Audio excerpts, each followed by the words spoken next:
questions about anything that we have coming up or that we've been going over so far.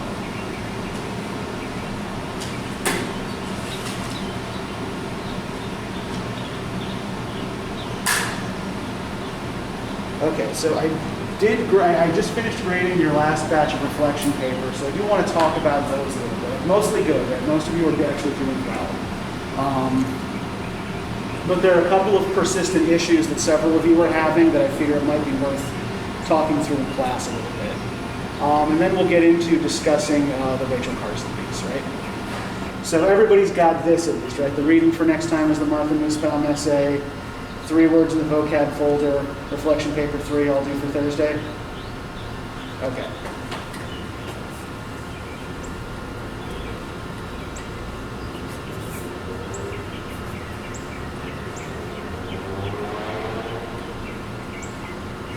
So the first thing I'm noticing are some persistent citation issues.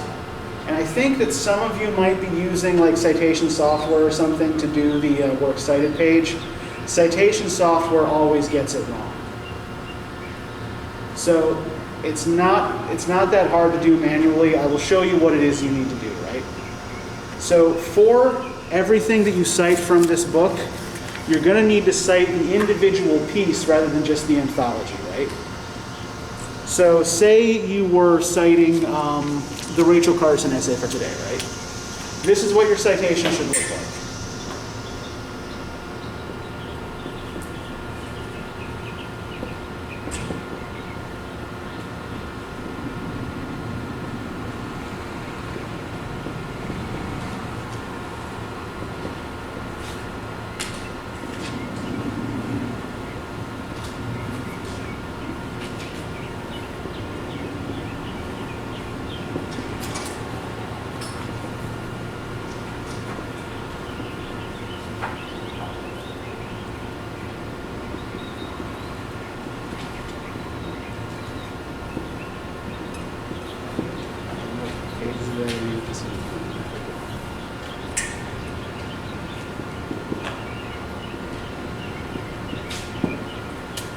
So author name, last name first, right?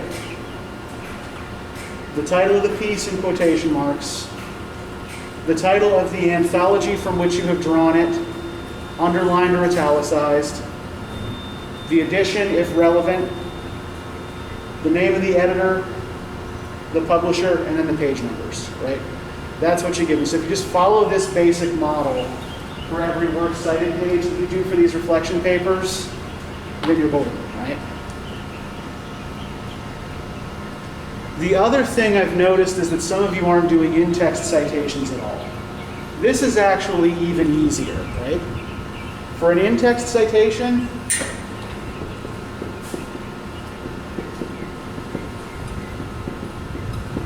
right, after the final quote but before the period, what you're going to give me is the following.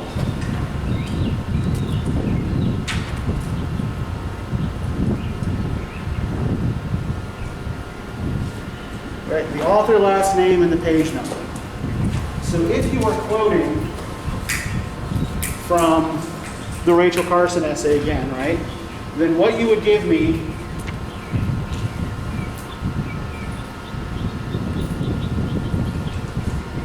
is something like this. Right, again, easy enough, right? No problems? All right. And, I realize that probably maybe one of the reasons you weren't doing this is because we hadn't really specifically gone over it, right? I was kind of assuming that this was something that everybody had done in previous classes. So now everybody knows what the expectation is, right? Okay. Other quick things that I'm noticing in your work overall. So how many of you were taught the 5-paragraph method when you were in high school? Okay, because I'm seeing it all over your work, right? So I'm seeing like all the hallmarks of it, right? The kind of the slightly vague introduction, the 3-part thesis, and then this element, this element, this element, conclusion that restates the introduction, right? So what I want you to try to do is break out of that a little bit. And here's how we're going to do that.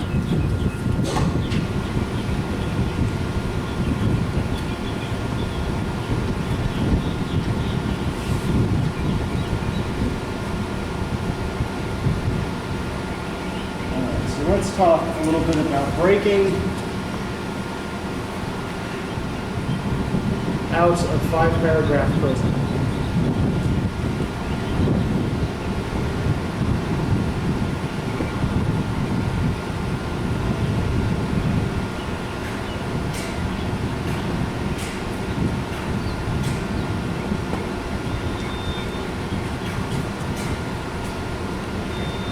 So the first thing that you want to do is, at least when you're doing this kind of short writing, is worry about analysis first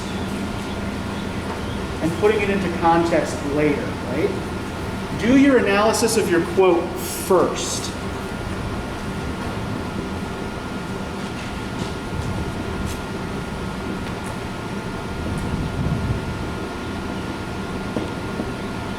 Because remember that what we're doing for these reflection papers is actually more like a form of pre-writing for the big paper, right? So you don't necessarily need to give me a conventional introduction for this. What I want to see is an idea that you are able to draw from the text that you're reading, right? So do your analysis of language first. And I want you to pick up from this analysis on one important points. Right? Try to draw one important principle or theme out of your analysis that you can then try to develop, instead of trying to pick 3 things that may not really be connected to each other, right?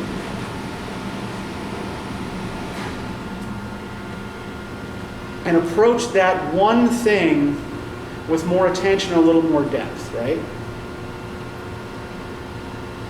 Now, the other thing you might do, if you find that you have a hard time not, say, picking 3 things, you have a hard time breaking that habit, there's probably a reason why you picked those 3 things together, right? There's probably a connection between them that you're just not seeing yet. So, if you find yourself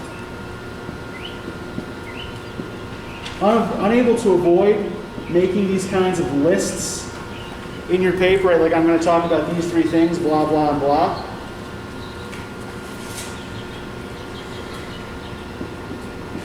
Figure out what the connection is.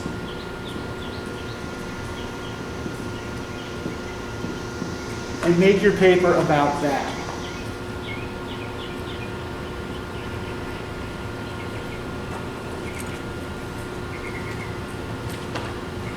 And then, once you've done this language analysis part here, right, and picked out the thing that you really want to zero in on, then, at that point, you want to apply your context.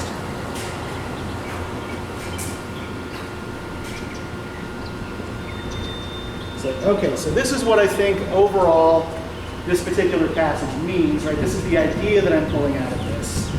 And this is the social or historical context I want to consider this in light of, right? And putting those 2 things together should help you to develop something like a working thesis for a longer paper. So that's what we're aiming towards, right? That's the direction in which we want to move. So does anybody have any questions here?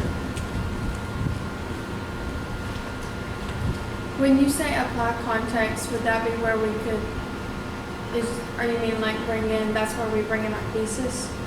Or? Yeah, so I think you weren't here the day we talked through the reflection papers, right? Okay, so what you're trying to do here, right, instead of starting with the thesis at the beginning like you do in a conventional paper, what we're trying to do is find a thesis, right? So you're doing your thinking first. So you would put the thesis at the end? Yeah, you put what you think the working thesis that comes out of this is going to be at the end of it, right? You're working towards it rather than starting with it. And the idea is to get you to think about writing papers a little bit differently, right? That you start by working your way towards an idea by examining the evidence. Not that you start with an idea already formed and then just pick the evidence that fits it, right? This is also a better way to look at reality. Right? Go where the evidence tells you, not where you want. Don't cherry pick the evidence that tells you what you want to think. Okay, so does anybody have any other questions about this?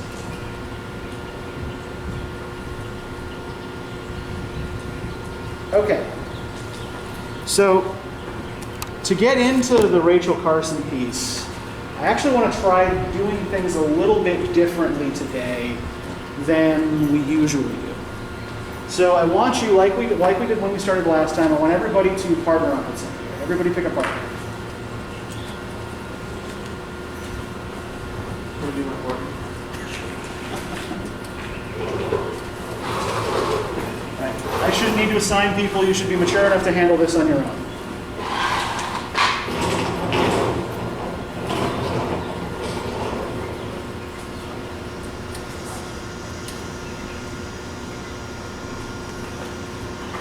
All right, so once you have partnered with somebody, the first thing I want you to do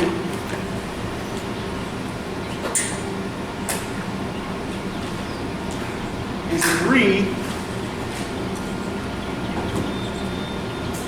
on a passage or quote from the text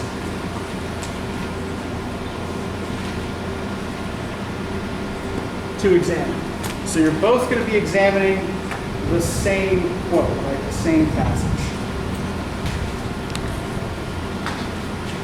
Once you have chosen the quote that you want to examine, I want you to free write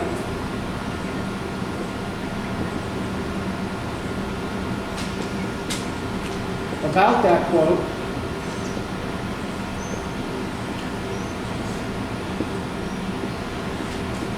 for 12 minutes. Then, before we broaden this back out to the whole class, I want you to talk to each other, right? Talk to your partner.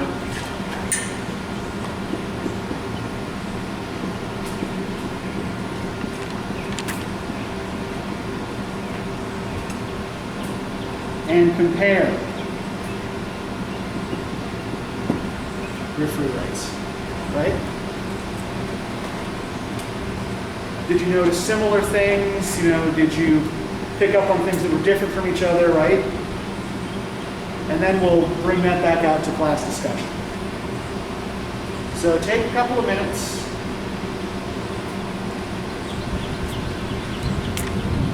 Agree on a passage, and then I'll tell you all when to go ahead and start writing.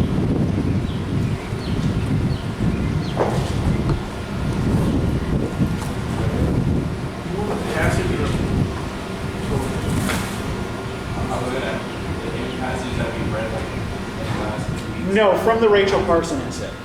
We're specifically examining the Rachel Carson essay. Do you want a passage or a quote? They're the same thing. Are they? More or less, yeah. So yeah, pick a quote. So pick either one. Yeah. So pick. Let's go with pick a quote, right? Pick a quote where you can agree that there's something important or interesting going on linguistically, right?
remember, it's got to be from the part of the text that Carson actually wrote, not from the editor's introduction.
Okay, so you guys have got one? Okay.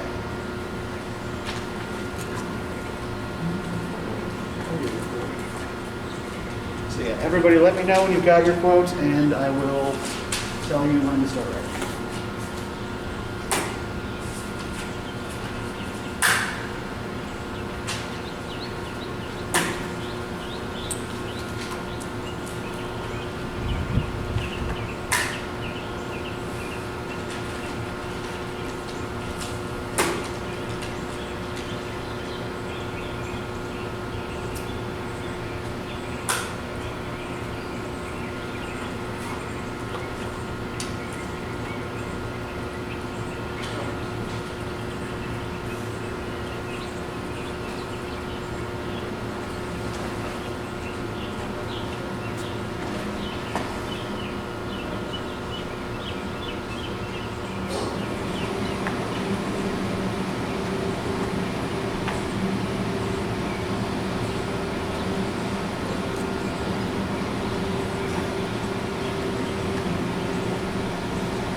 Try to grab somewhere you think there's an interesting point of language you can try to right?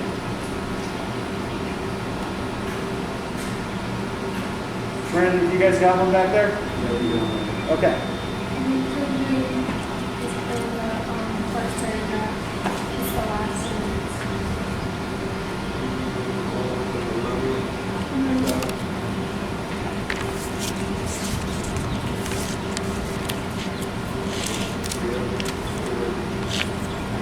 We have ours. All right. So go ahead and get started. You got 12 minutes.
Remember, the goal here is just to keep writing, right? If you're writing, you're thinking.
right, you got 2 minutes.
Okay, stop writing and go ahead and start comparing notes. Right, I will be back in just a second.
That we would run out of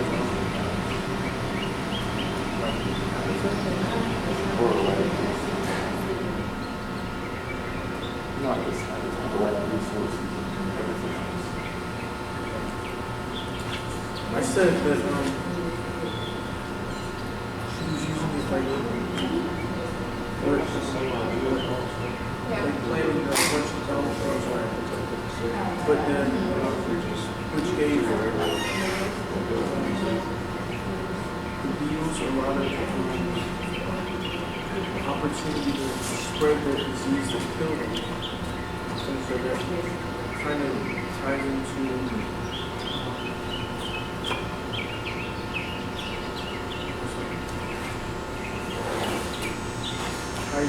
when you give certain pests more opportunity in nature naturally that we give them more breeding naturally have, which allows them to reproduce too quickly. In other words, these pesticides.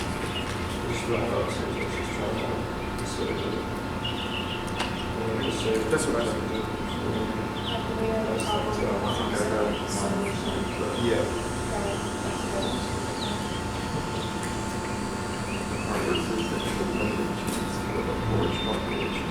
Yeah. Limited chance.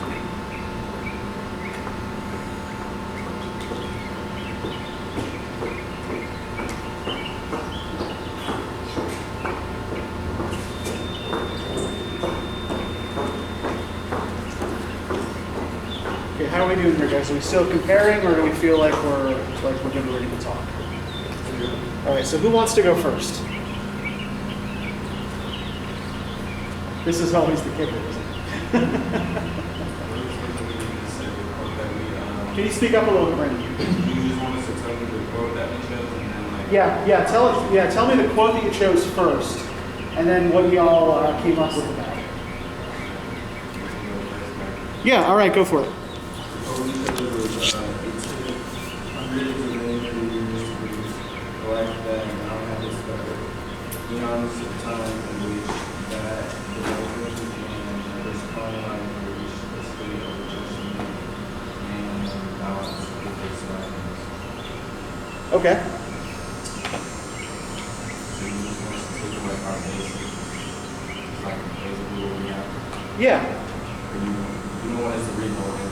You don't have to read the whole thing. Just tell me what came out of your discussion. The basic summary of mine is that I talked about like how plant life came before and animal and human life evolved and changed based on its habitat. Okay.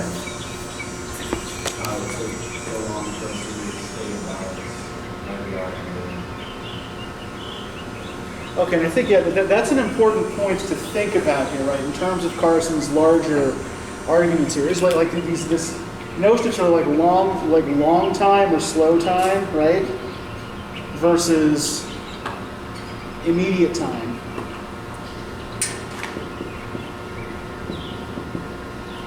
And these ideas of adaptation and balance, right?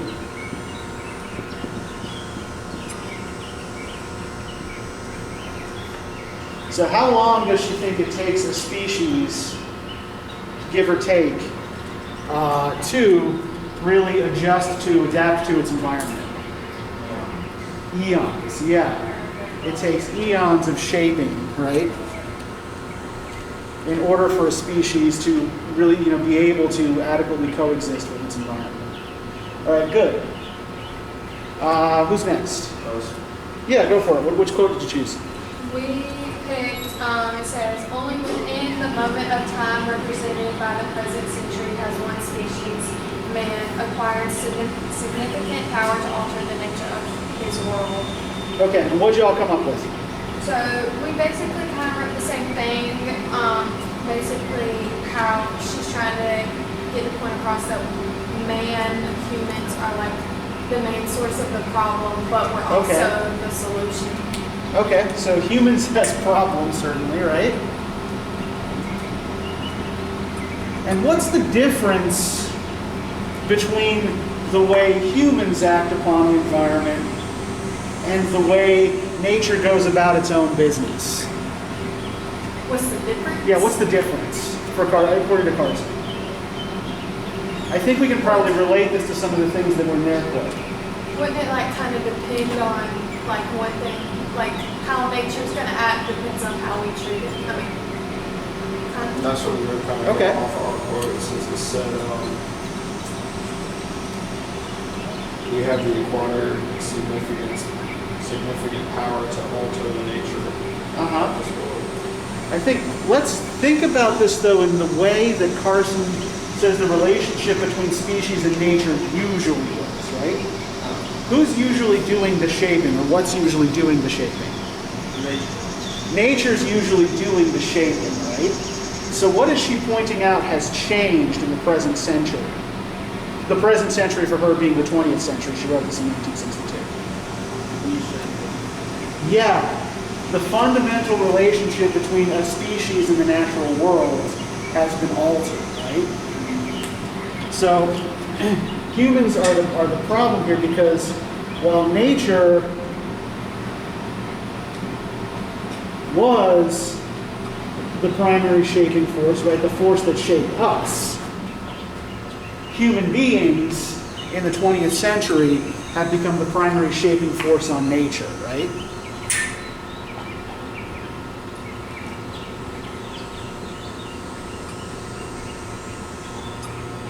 All right, good. Let's keep going. What did you guys come up with? Which quote did you choose first? We chose, now the beauty they hope to be created is threatened with complete destruction as disease sweeps through the elms carried by a beetle that would have only limited chance to build up large populations and to spread from tree to tree if the elms were only occasional trees in a richly diversified planting. Okay. I think, What'd you do with it? well, he said that we humans give pests more opportunities to thrive, and then we try to solve those problems with pesticides and stuff like that. Okay, Which yeah. is the same as what she said. So yeah, Create problems we have to solve. Yeah, it starts with a bad agricultural practice, right? We decide we're only going to grow one thing in this place. Whether, we plant a bunch of elm trees in our towns because we think they're pretty, or whether we plant a whole field, whether we plant a whole farm with nothing to eat, right? So, what's the upshot of this, and what does nature prefer? Diversity. Yeah. One of the things that she's arguing here is that nature tends towards diversity, right?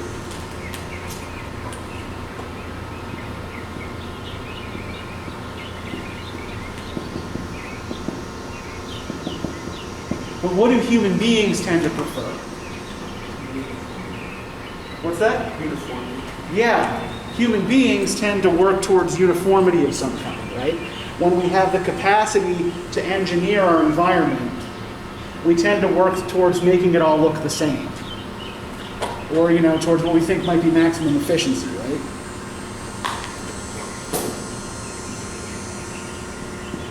Okay, so this is actually giving us some themes and some binaries here that we can work with in picking the larger piece apart, right? So y'all have given us a really good starting point here. So what seems to be the big overarching binary that connects everything we've talked about so far?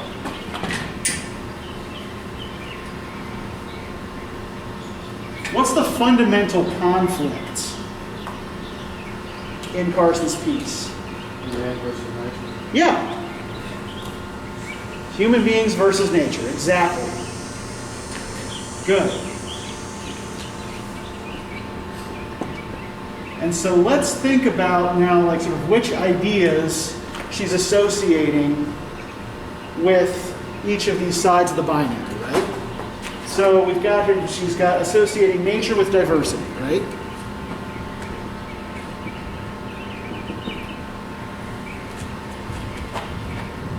With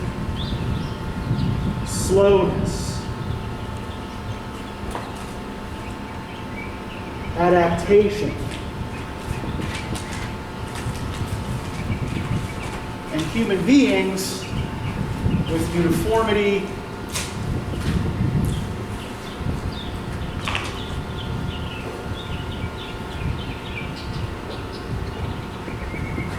and haste, right? We shape our environment, according to Carson, without regard for future consequences, right? Without adequately considering what future consequences might be.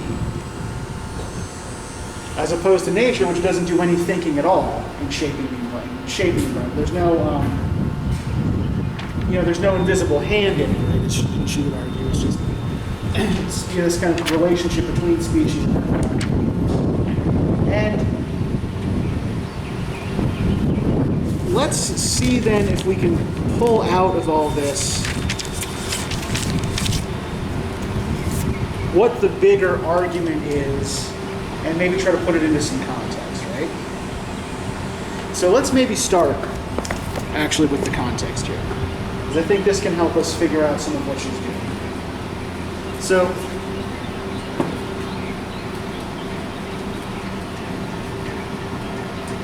this piece is first published in the early 60s, right, as we noted. So 1962. What, if anything, do you know about American life and society in 1962? Cold War. Yeah. That's actually a really good and important context for this, particularly in terms of the linguistic choices she makes. So what do y'all know about the Cold War?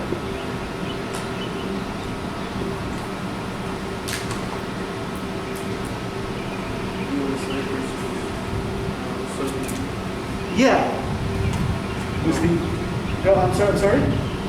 it's like an ideological struggle.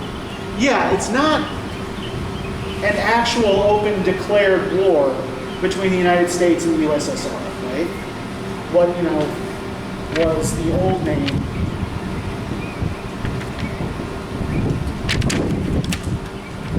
for what we now simply call Russia, right? The Russian Union. And yeah, it's an ideological conflict, a series of proxy wars based on, that both sides are simply trying to keep each other contained, right? They're both trying to keep the other from spreading their sphere of influence. So one of the ways that this was done was through massive military buildups, right? In particular, massive buildups of nuclear weapons on both sides. The idea being that we could keep ourselves safe on some level through mutually assured destruction, right? That is, on the face of it, seemingly absurd notion that if we pointed enough missiles at the Russians and they pointed enough missiles at us, right, we'd be so afraid that they'd launch a counterstrike, and they would be so afraid that we'd launch a counterstrike that no one would ever blink and launch a nuclear strike at all, right? And the only way to ensure that was to make sure that we both had lots of nukes. So there is a real existential fear in the mid-20th century of somebody blinking and everybody getting blown sky high, right? I don't know if any of you have ever heard of duck and cover drills that they used to do in elementary schools and high schools, right? In case of a nuclear strike, everybody duck and cover, hide under your desk, right? Like that's actually going to protect you from anything. This desk was not going to protect anybody from a nuclear strike. It's more just to give people something to do to prevent them from panicking. But yeah, so much of the language that she's using here is the language of war, right? She talks about human assaults on nature. She talks a lot about radiation as well, right? And about how radiation levels in nature differ from the radiation that we put out into the environment. So yeah, that's reflecting real mid-20th century anxieties here. What else do you know about shaping forces in American life in 1962, if anything? You've probably noticed that I'm really interested in shaping forces, right? What do you know about television, the way life was depicted on TV in the, say, the late 50s, early 60s? What's that? Nuclear family. Yeah, okay, yeah, we'll continue with the nuclear thing, right? Talk about the nuclear family, right? Although that actually means something quite different. What's the nuclear family? Mom, dad, 2 children, at least. Yeah. Mom, dad, 2.5 kids, and a dog in a single-family home in the suburbs, right? And this is, at the time, at least the American ideal that's promoted on television and advertising, even though it's not actually how most Americans are living in the late 50s or the early 60s, right? But if you watch shows like Leave It to Beaver, Ozzie and Harriet, like a lot of those mid-20th century sitcoms, right? This is the kind of thing that they all present. Right? When the Brady Bunch comes along in the late 60s and it's a mixed family with 2 divorcees, and that's something weird and new, right? But yeah, the nuclear family is the kind of base unit of American society, or the idealized base unit of American society in the mid-20th century. And I think that this kind of goes along, particularly the suburban homes thing, right, with this idea of uniformity.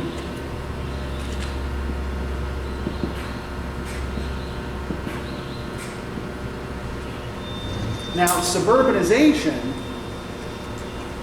had other environmental consequences as well, right? One of which Carson mentions here right? The planting of the same tree all over the neighborhood, right, leads to infestations more easily, you know, to diseases and to pests. But there's another thing that's going on alongside this as well with environmental consequences. Now, do any of you know what most suburban housing developments are built on, what that land used to be? Yeah. Most of them were built on small family farms that were no longer economically viable. And so the rise of suburban America comes alongside the rise of big agribusiness as well, right?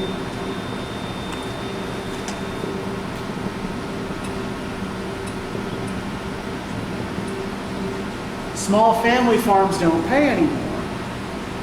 So the farmers are selling out to developers. I mean, you know, my wife grew up on a development in Bucks County, Pennsylvania called Sweetwater Farms, right? There's no trace of a farm left there except the name. But a lot of these developments will still, you know, have the name of the farm that they were built upon attached.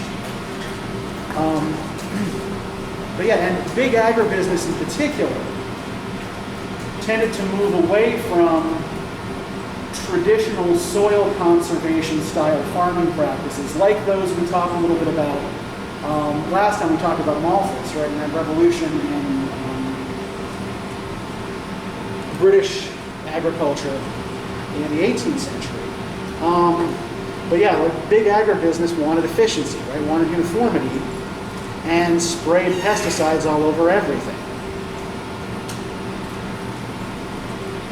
So there's a financial element to a lot of this as well, right?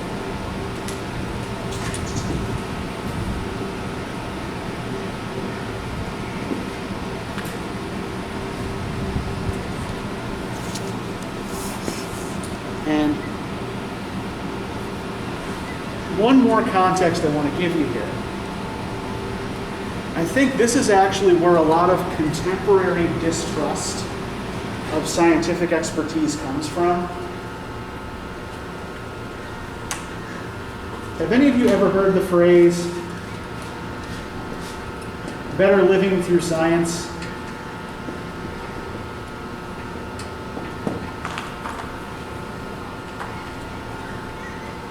I'm going to guess not.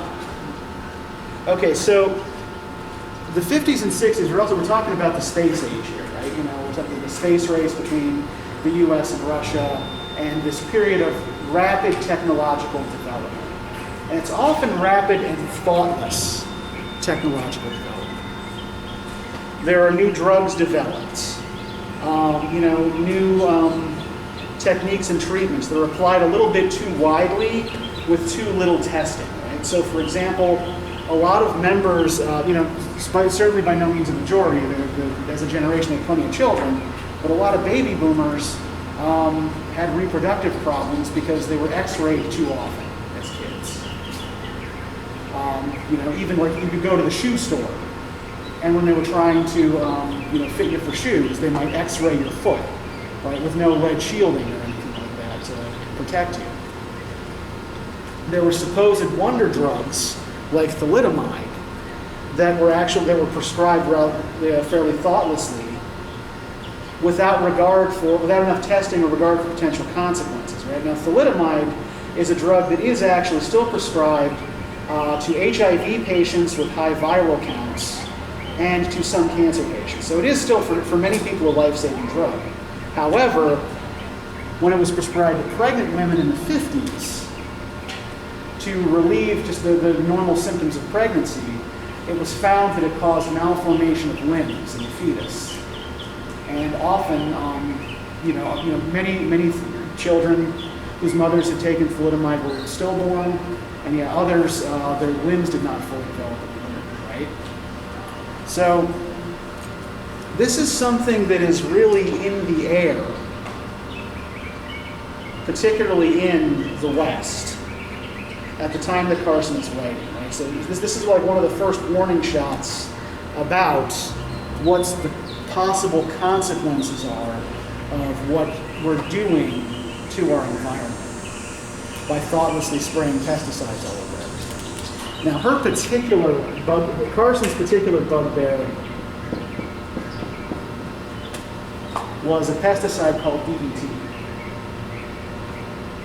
that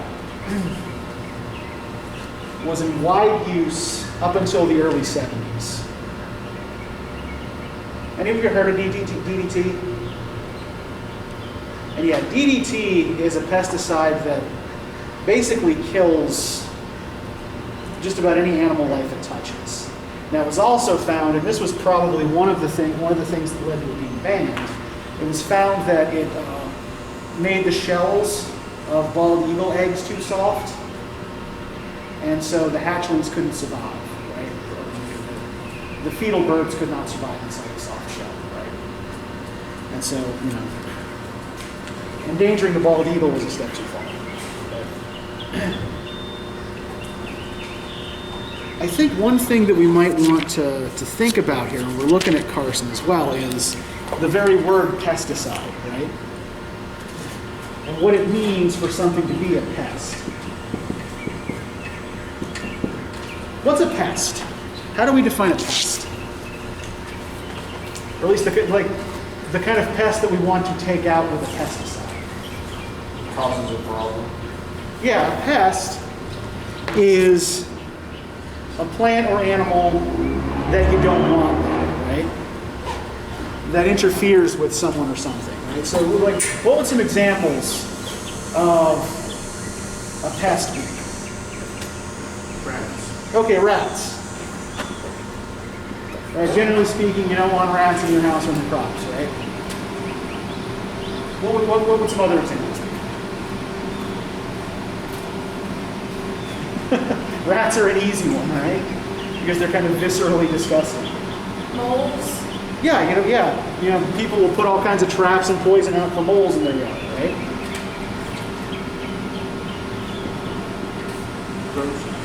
Roaches.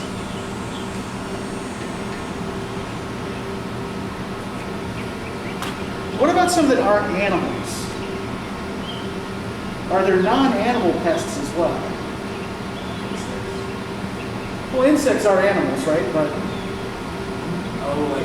fungi. yeah, fungi. Right? A lot of plant diseases are actually fungal infections, right? And there are plants themselves, right?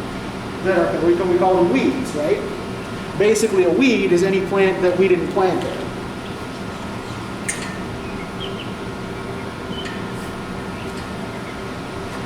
So,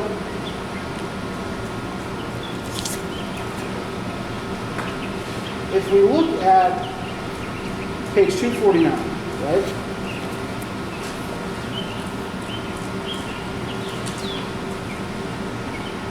Carson is talking about the amount of chemical pesticide that we're pumping into the environment in order to stop these creatures that we regard as pests, right?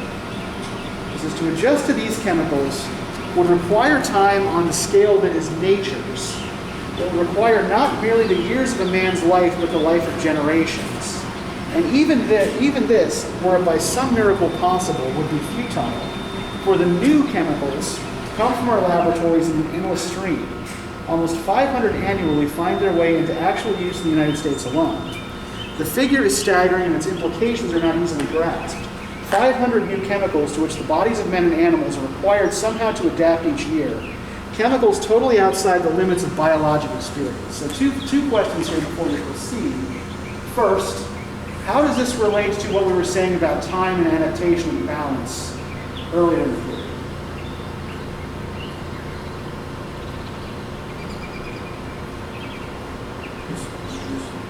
Not enough time to adapt to all 500 chemicals easily. Yeah, when we can artificially produce things this quickly, right?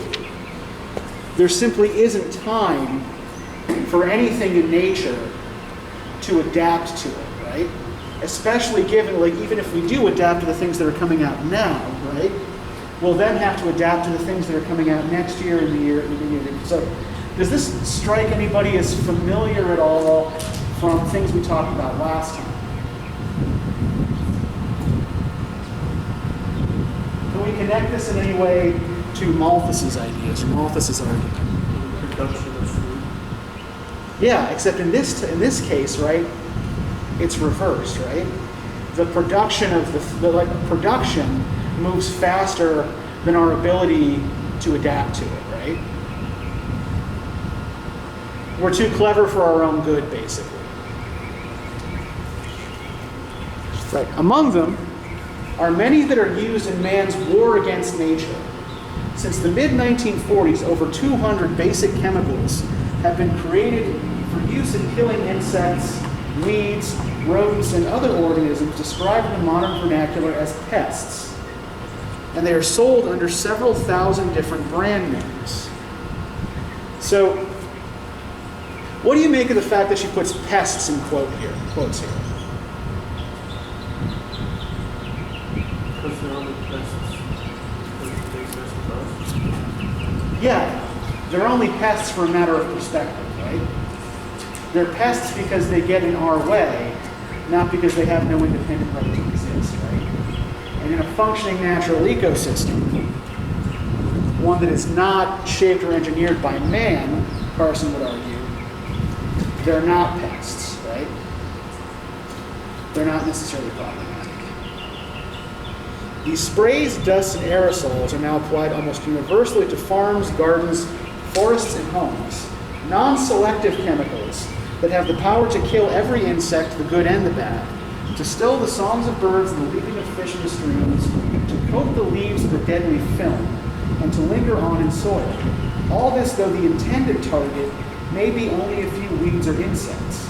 Can anyone believe it is possible to lay down such a barrage of poisons on the surface of the earth without making it unfit for all life?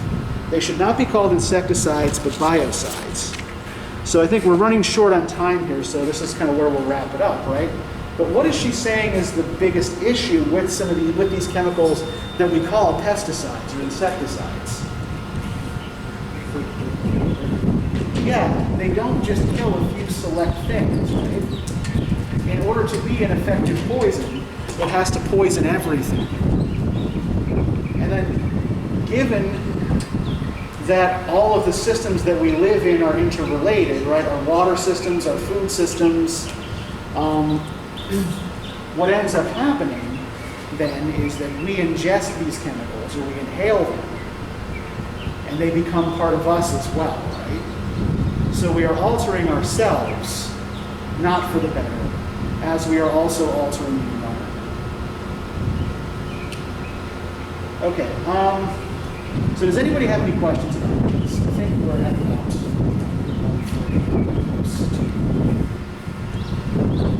Okay, so yeah, overall, yeah, good work with the free rights, guys. We're probably going to do things like that again in the future.